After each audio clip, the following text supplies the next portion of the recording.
So last week I made a video showing my BH2-DFR. This is it's an accessory kit for the BH2. It allows you to do dark field, also oblique, but primarily dark field and Reinberg on the Olympus BH2. And the way it works is it just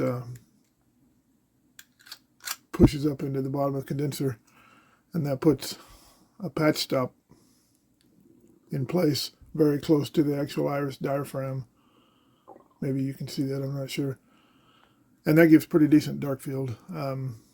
Now, since we've already talked about this, today I want to talk about a similar kit that I've got. This is for Oblique Illumination, and it works essentially the same way in that it's got an oblique stop and it presses up into the bottom of the condenser and it rotates. It's got a little knurled knob here to let you rotate it. This way you can produce oblique illumination, and you can change the angle that the oblique lighting is striking the specimen so that you can control the shadowing or whatever to best effect. This comes with a collection of various oblique stops. It also has a couple dark field stops, so it'll do some of, hell, almost all of what this will do. But it's more optimized in that it'll allow you to change the angle. Whereas this, the only way to change the angle if you put an oblique stop in this would be to twist that in the condenser. Not a big deal, but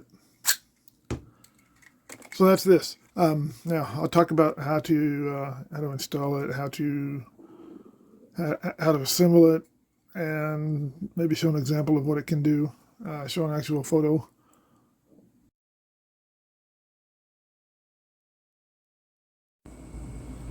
Now the way this assembles, like I think I showed you, this outer tube here, inner tube here with the little ridge on the top fits into there so that it rotates. The knurled knob presses onto there. I do recommend, and if you try it without it you'll see why, but you put some super glue or something along the inside of here and glue these together. Otherwise, every time you try to pull this out of your condenser, it's going to come apart on you.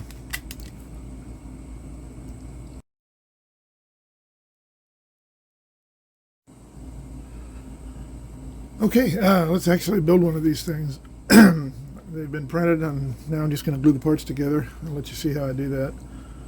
There's no magic to it. Just on this inside surface, I don't know whether you'll be able to see this, but I'm going to just apply some super glue. Cyanoacrylate glue, specifically, is what that really is.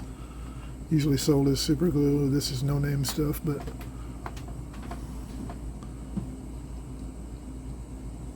okay, so there's a reasonable amount of glue in there.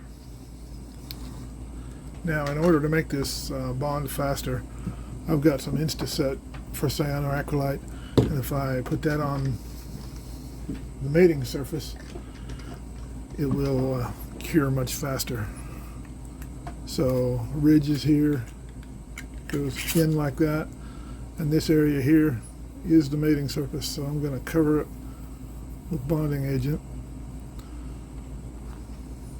This glue is here. I want to push this in and seat it all the way down in one quick move, because this bonding agent, as you can see, it's not moving now. It's kind of seized in place already.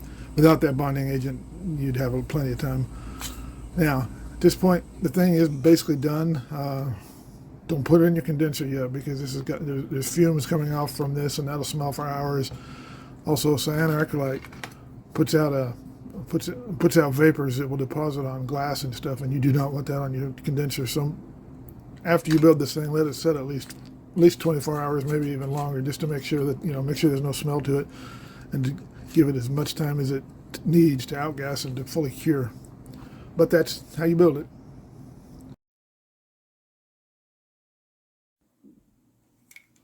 Once you put the oblique stop,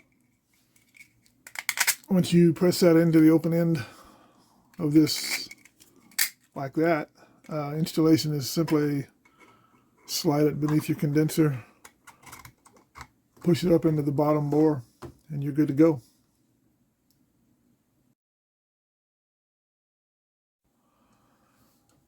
Okay, if you actually want to see the optics of this thing, once again, I'm going to enlist trusty old crash test dummy. Here's the basic insert. Let's just pick just to start with, I'm just going to put a dark field insert in there. And that way we can look at it and you can compare what you see out of this thing maybe to the last video I made where I showed my dark field kit. The answer is it should be very similar, if not identical. So to start out with, just put a glass slide on the stage here, just a black slide. And if you saw my last video, you know that this is a demonstration cube from Arthur Rosenfelder. His contact information is in the description for the video. If you're interested in talking to him, maybe you can get one of these.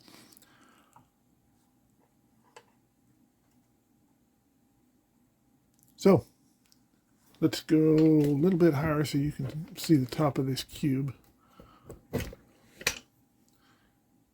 Maybe go in a little bit there.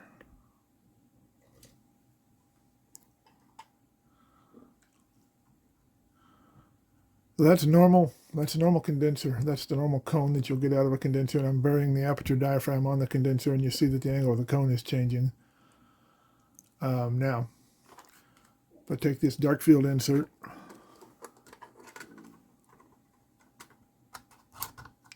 insert it into the bottom of the condenser. Now I have to make sure that the aperture is wide enough.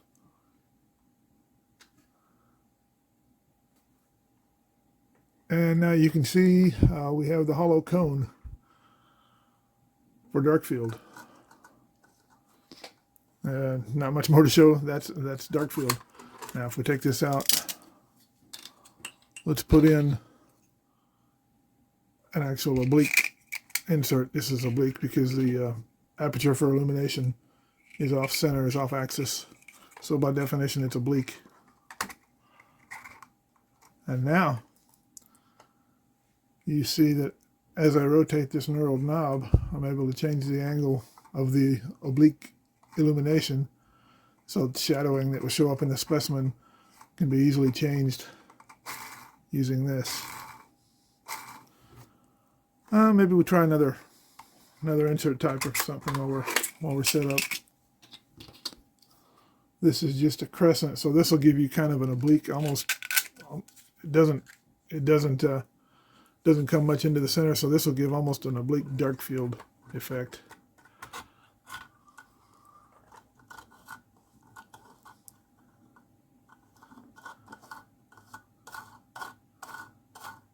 So that's basically what it does. I'll include a picture so that you can see kind of how it works. It's hard to show real oblique in a single picture, but I'll just include a picture, maybe using this dark field stop, just to show that it does actually do something.